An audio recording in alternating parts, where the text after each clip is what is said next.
Hello and welcome back to Toolbox Talks on the Siteshed. My name is Matt Jones and you are joining us today for the very first episode of the Grow Your Perfect Business podcast series, which is a brainchild that I've put together as a result of what we've learned throughout the year so far in developing our Business Accelerator program. We've just come such a long way with this amazing product. And I've just along the way, I've been taking notes and validating different potential topics for the podcast. So I apologize for not having recorded one in a while. I know many of you have been beating down the door, emailing, asking when the next one is. So my apologies for that. However, rest assured, we have not been slacking off or sitting on a beach in the Bahamas. We have actually been very proactive in developing this program. And as a result, we can now bring to you this amazing series. Now, it's a little bit different, this series, because a lot of what we're going to be talking about is actually going to have a visual element to it. So I'm actually recording this podcast at the moment, and we are going to be hosting that on the Siteshed. You'll be able to see the link to it. So if there's anything that you want in the sense of, you want to see the way that we've mapped these things out, or some of the programs or tools or etc. that we talk about within this series, you will be able to do that. Just head across to the siteshed.com/podcasts and you will be able to find links to these episodes as they come out. They will be tagged as perfect. So if all you need to do is when you're in the search bar, just type in perfect, and it should show up. Okie dokes. So I just want to talk through, I suppose, the mindset of the reason why we've created this. Now, the new Business Accelerator program is basically designed to take you from A to B and throughout that journey of how to get there. So where you currently are, where you currently need to be, and then the process of how to get there.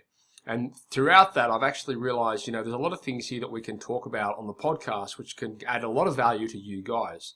So I warn you in advance, this framework, this structure that I'm sharing with you right now is very likely to change somewhat. I'm treating it more as a bit of a work in progress scenario here. So, if you see, like by the time if you listen to this, you jump into this link and you can see that it's changed a little bit.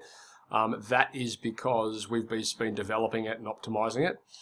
However, I've broken it down into certain series of, I suppose, what I would consider important business areas. So the one we're going to talk about today is planning, idea development, and validation. And I've sort of done it in a specific order here because I think, basically, if you're going to start up a business or if you're going to develop a concept, then you need to sort of be operating within a certain order in order to get the right result. For example, there's not much point in talking about, marketing your product if you haven't validated your idea. So, marketing is going to come a little bit later. And I'll also say as well, some of these topics are quite in depth. I will be bringing a lot of experts in on this project, and some of these topics alone may have 2 or 3 different tiers to them. So maybe a couple of different recordings, or it may have a couple of different collaborators, or it's really gonna. Some of them are quite in depth. So at the time of recording this, we've got planning, idea development, validation. We've got defining your audience and profiling. We've got defining your offer. We've got finding the right help. We've got defining job roles, building a strong team, designing your systems, marketing, sales and service, financial management, and then innovation. So that will change, as I said. However, that's where we're standing at the moment. So I think what we'll probably do is jump straight into the first episode, which is planning, idea development, and validation. So the reason I've obviously started with this is because I want you guys to make sure that, whatever you're applying yourself to, there's a market for it. So I've actually broken it down into 4 separate areas here. The first one is planning and framing. The second one is product or service. And then we have you, and then we speak about capital. So I'm just going to jump into planning and framing here. Again, if you head across to the, as I said, I'm recording this actually as a screen share as well. So for those of you that actually want to see it mapped out, then you're more than welcome. All the links will be within the show notes anyway, so fear not. So it's important we understand our reason why, when we're in that planning and we're in that framing stage. And this is not necessarily relevant to this is not necessarily just relevant to starting up a business either. I mean, I would encourage you to take a similar approach when maybe you're running a new promotion, or maybe you're wanting to add a service to your business, or to be honest, it could be anything. It might be bringing a partner on board. It might be hiring staff. It could be anything. However, you really got to figure out what your why is. So, it's really about brainstorming. And it's the good thing about brainstorming is, it enables you to set aside time where you can allocate a specific, that specific slot to that one problem. And the idea is to get it out of your head. So when we talk about planning and framing things, it's really about, we all have these ideas running around in our head all the time. It's really about taking it out of your head and putting it into a visual platform. So you'll find that when you start visualizing things and you start drawing things out in the planning process, it enables you to really start making connections to other areas. So I'm using a program here called MindMeister, and I'm basically presenting this podcast and this recording off that program. And you can see that the way that that's structured enables me to really grow and develop ideas further. So, I've got my different categories that I want to speak about, and then I've got categories off that, then I've got subcategories off them, and it just can keep going and going. And then when I open it all up, it's all standing there in front of me, and it just makes it really visual and really, I suppose, enables you to really get involved in that creative process and really, get those creative juices flowing. The good thing about it too is if you're using a collaborative program, and we're not going to get into programs in a little bit, but it's not really the point of this episode. We're not necessarily talking about programs, but it's more about, that mindset, and it's that paradigm as opposed to what you may currently be doing. But, we can develop them a lot further. So, if you've, as I said before, this series that I've created here and I've mapped out, over time, it's going to change, and it will change when, as I start developing and as I start executing these programs and recording certain things and speaking to different people, I'm going to come across different ideas which I can add to this series, which will inevitably change what it was originally. Okay? So, how do we go about it? Now, it really doesn't matter how you go about it, and I've read heaps of different books on, project management and planning and structuring and all this kind of stuff. For the better part, most of the feedback that you'll see in relation to that is it doesn't really matter what you use as long as you use something. However, what I have found is very common across the board is you need to get it out of your head. So, it's the same thing with some of the, in previous episodes where we're talking about processes and systems and things like that. The idea there is really to take it out of your head and document it in some way. And what you're effectively doing is you're taking intellectual knowledge and you're turning it into intellectual property. So I'm sitting here now with, this whole map and this structure on this podcast series, which is now really something of value, because it's, I know for sure that this is going to be an extremely successful podcast series based off the planning and the development that I've been able to apply to it. So if you want to use apps, if you're digitally inclined, I'd suggest there's a heap of tools out there for mind mapping. And mind mapping, basically, for those of you that aren't familiar, it's basically taking an idea and then branching ideas off that idea that all sort of relate to it. So you can kind of grow and develop your idea visually right in front of you, and you can alter it and steer it in whatever direction you want based off, I suppose, how creative your thinking is. So this program that I'm using right now is called MindMeister. I'm loving this program at the moment. We're using it a lot, and it's actually tying into some of our project management tools, which I'll get to when we talk about project management. However, there's another program called Lucidchart, which is also quite good. And then if you're a Google Apps user, which I'm hoping you are, or Google Suite as it's now called, G Suite, there's a free one called Draw.io, and you can get that as part of you can get that through the Chrome store. Anyway, look, they all effectively do a relatively similar thing. Some of them are structured a little bit differently and have different advantages, but again, I wouldn't let that, it's not so much about the product, it's about getting that result, right? Alternatively, you can go to the non-digital side of things, which some of you may be a whiteboard, some of you may be a sheet of paper, some of you it might be the back of a beer coaster in the pub, I don't know.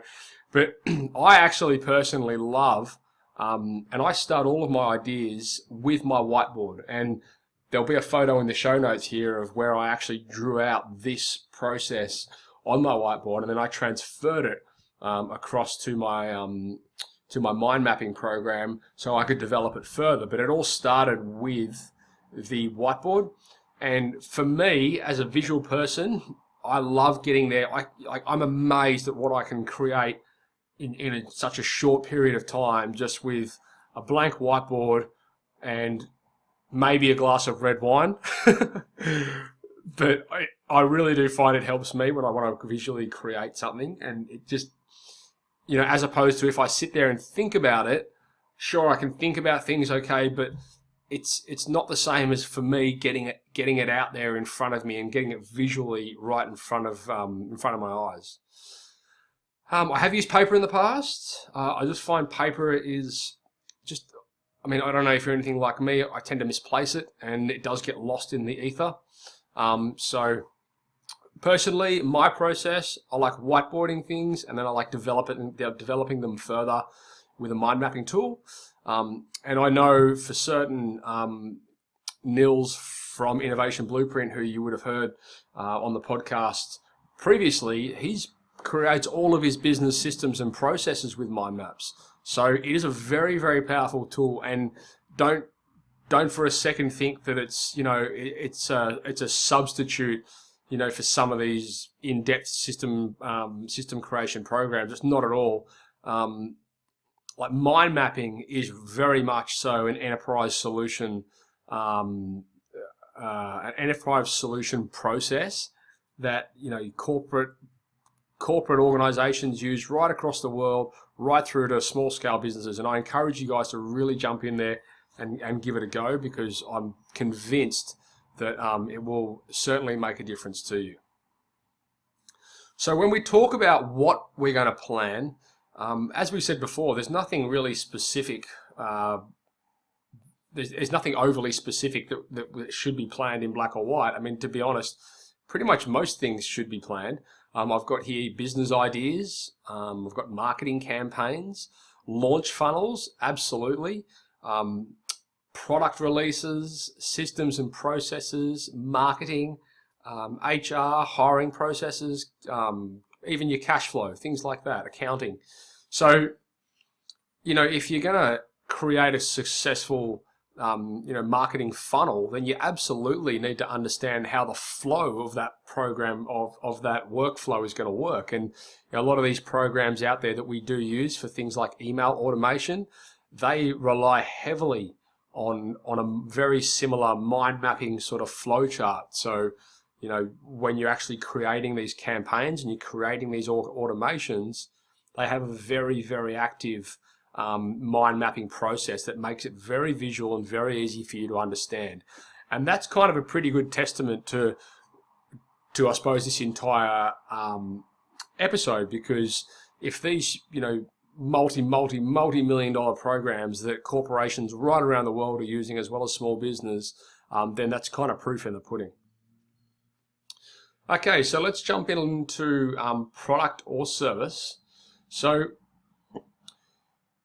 when we're developing, an idea or trying to get some validation on it, it's important that we consider things and we draw out, I suppose, what's relevant to that product or to that service. What's unique about it? Why is it different from what's out there in the competition? What is the competition doing anyway? And don't look at competition necessarily as a bad thing. Like a lot of people I speak to, especially, they want to start up and develop a niche within their industry because there's no competition in there. But you've got to be careful, because sometimes the competition actually validates your idea. Like, we know for certain that you're never going to run out of plumbers because everybody needs plumbing. But if you niche yourself in something super small, not that I'm saying there's anything wrong with that, I'm just saying make sure that you validate there's a market for it. How can you do a better job of what your competition is doing? When we're talking about, analyzing and planning it, what can you do better? What can you make unique about your business or your approach to a certain service or a product or whatever it is? How can you put your specific spin on it? Have you thought about who would buy it? Have you been through a customer profiling exercise where you sit down and you figure out location, gender, family status, marital status, age, all these kind of things, social circles, hobbies and likes, all this kind of stuff that, you would help you really develop, I suppose, a product that's customized towards your client. Can you service it? So, that may sound obvious, but, are you actually in a position to service what you're offering? And by that I mean, we get a lot of people obviously that come to us, and when we're running marketing campaigns and things for organizations, a lot of people have, are very, ambitious, I suppose. And, they kind of come in with a mentality, well, I want to be the biggest, whatever company it is in Sydney, and I want to dominate that market. However, realistically, if overnight we could somehow get them the same amount of leads that some of these massive companies are getting, the reality is they're probably never going to be able to service it in the same way, and they'll probably go out of business pretty quickly. So, you've got to be realistic on what you can deliver. And that's not to say you shouldn't have big goals and big ambitions. Absolutely you should. However, you need to plan and work out how to get from A to B and work out the process from getting there. Do you require staff? So this is something that also needs to be planned. Obviously, as you get bigger, you're going to need to develop a team that can help you get there. So is that something that you want to commit to? And if so, at what stage do you want to commit to it? So there's no point in there's no point in, first of all, saying, okay, let's hire somebody for this job, because in the hope that one day when we get to here, there'll be work for them. It doesn't really work like that. You should really go the other way. And if you listen to one of the previous podcasts, we had one of our listeners call in with a question, and it was basically around that. When is the right time to scale my business? Is it when the work is there, or is it before, like in the planning stage? And I got Al Levy and Ellen Raw on the show to discuss this awesome question. And basically the feedback was, well, you should always, the number one priority should always be to get the work. And once you've got the work, then you can think about putting people in the right place to facilitate that area of the work. However, it is something that you should plan. So you should know, okay, well, when the work gets to this stage, so when it finally gets there, at that point, I'm going to put someone on and train them how to do that task. Okay? So how do you plan on marketing it? So, that's another thing.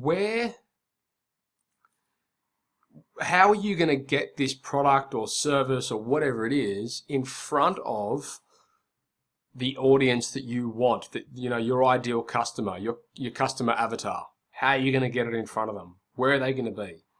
So you need to think creatively in that space as well. I mean, it may be very different to what you're currently doing. So again, draw it out. What are your options? Big companies, they don't go and do this kind of stuff ad hoc. They really map it out. They map everything out, from digital marketing right through to print marketing, through to, even some of them, the size of the logo that you have on your shirt, like all this kind of stuff. It's all relevant. So develop a plan and really put that plan on paper or on an app or something where you can see how it's going to grow and how it's going to progress, and what you need to do in certain areas of your marketing budget, what you need to spend, how often you're going to run campaigns, at what time of year you're going to run certain campaigns, all this kind of stuff. Like, map it out, draw it out. Okay, so then jumping into the next section, which is you. Now, it's really important when we're talking about, planning and idea development and validation, what's motivating you to do this, and you've got to be considerate of things that at the end of the day, if this is going to be an extension of yourself, is it going to give you the representation that you want? Is it going to be professionally represented? What's your experience? Are you trying to bolt something onto your business that you have absolutely no idea how to run? If you're a plumber and you want to put an electrical business into your a bolt-on electrical area to your business, do you know anything about electrical installations, or are you just wanting to do it because you think it might be able to turn over more money? You need to weigh up the pros and cons. Like, do you need to retrain? Are you going to have to go back to TAFE or university or college or whatever it is? Are you going to have to employ more people? Are you going to have to acquire a company? You need to map all this kind of stuff out, right? So what's your motivation? Are you doing this to run away from something? And a lot of people do that. I mean, a lot of people think, I'm just going to start this up because I want to get away from what I'm currently doing. And it's typically a dangerous approach to setting up a venture or a business, because it's very often not validated. If you're just setting something up to get away from something else, your motives are kind of in the wrong place, and it probably says that you haven't really done your product research and your market research as to whether or not there is actually a market for what you're being able to offer.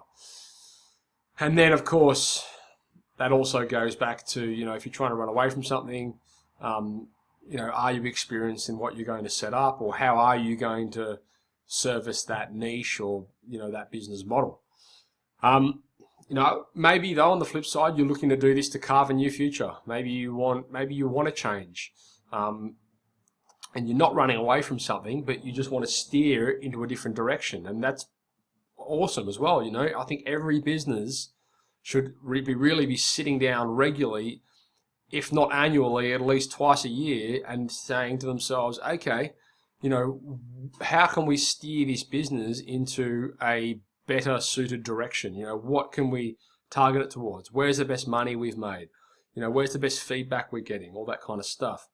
Are you doing this to get revenge? Like, that's another motivation for people. Maybe they had the shits with somebody and they thought, bugger it, I'm just going to set up my own company and do it better than them. Like, is that actually the right reason to do that? Probably not. You're doing it because you're bored. Is it you just need something to kill the time? Maybe. I don't know. Maybe you want to make more money, and there's nothing wrong with making more money. Absolutely. But I'd be very careful if you're trying to set a business up purely based off the fact that you want to make more money, because although that might look bright and shiny, there's a lot of things that go along with that. And, with that comes staffing problems, training, overheads, like all this other stuff, right? So don't get too caught up in the whole making money side of things until you have a firm plan in place as to, what it's going to actually be costing you. There's very few businesses out there that that make money initially.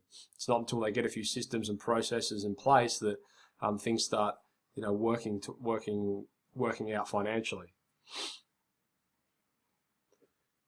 Maybe you're doing this because you've got an amazing opportunity and you can add value.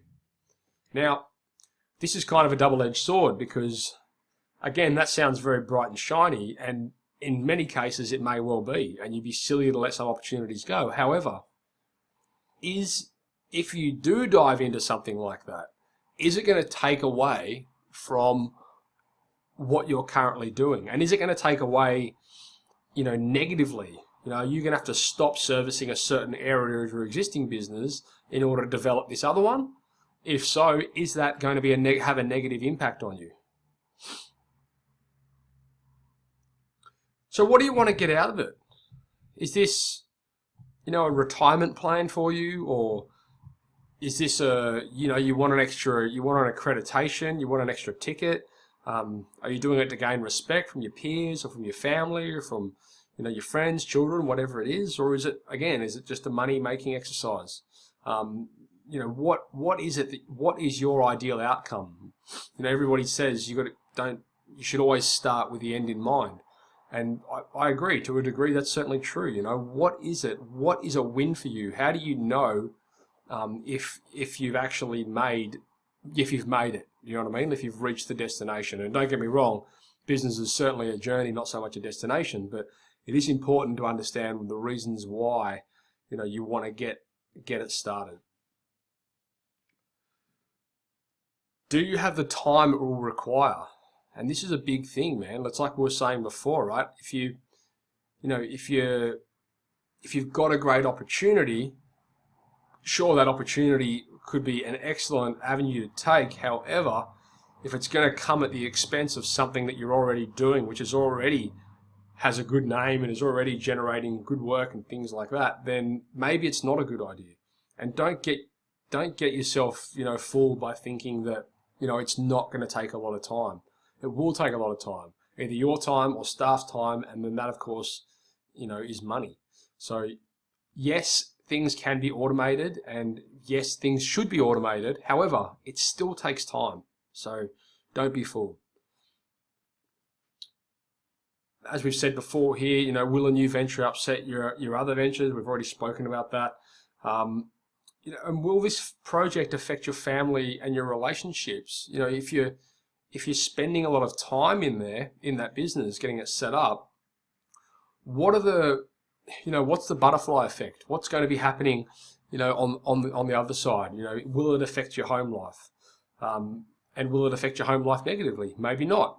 But again, plan it out, because if you plan it out and you say, okay, I'm going to allocate this much time every week and I'm going to slot it in here, and that's the way it's going to be, at least then, you can get people to buy into it with you, or you can just stick to your plan knowing that that's what's going to happen and that is exactly how it's meant to play out. And look, obviously things will change. Yes, of course. But the reality is, if you don't have anything anything planned out, then everything's pretty much done ad hoc. And ad hoc is dangerous because when we're doing things ad hoc, it's very reactive. So by reactive, I mean, take emails, for example, or text messages, they're often quite reactive. Somebody sends you a text, you pick up your phone, you drop what you're doing, you answer the text, you put the phone back in your pocket, and then you carry on doing what you're doing. Now, that's a reaction. So, you're better off planning things out so that it's more responsive. So, you're not actually dropping everything to do something. If something pops up, if you're responding to something, that's fine, because responding to something typically means you're taking it and you're putting it into, you might be a task, or it might be an email or something like that. You're not neglecting it. However, you're putting it in a specific order. So the other thing is money. Let's talk about money. Now, does your new venture require capital investment? Often it does. And look, as we said before, time is money. So if something's going to take you a lot of time, then you need to apply some sort of dollar figure towards that time. Does it actually involve a capital investment? Like, do you need to go and seek funding? Do you need investors? Do you need to borrow? Can you borrow? Can you raise capital? Do you have the right connections? Have you got the right processes in place? Have you spoken to a lawyer? Have you got all your agreements in place? Have you got business partners? Like, you really need to map all this stuff out. Because if you do need to start a business and you need capital to hit the ground running, if you haven't got that, then that might be a problem for you. Now, I 100% believe in bootstrapping. So, do it lean. Whatever you're doing, do it lean. However, there are some businesses that will need capital investment. Some might need equipment. Some might need, like a leader, to employ people in the right places and things like that. So, you really need to draw it out, map it out, plan it out.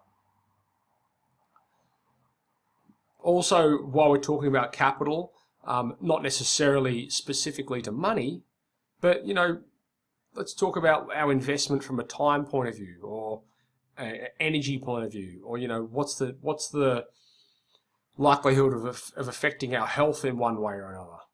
So these are all things that we need to consider, and we can map these stuff out as we go. So anyway, that's all I wanted to talk about today in this episode.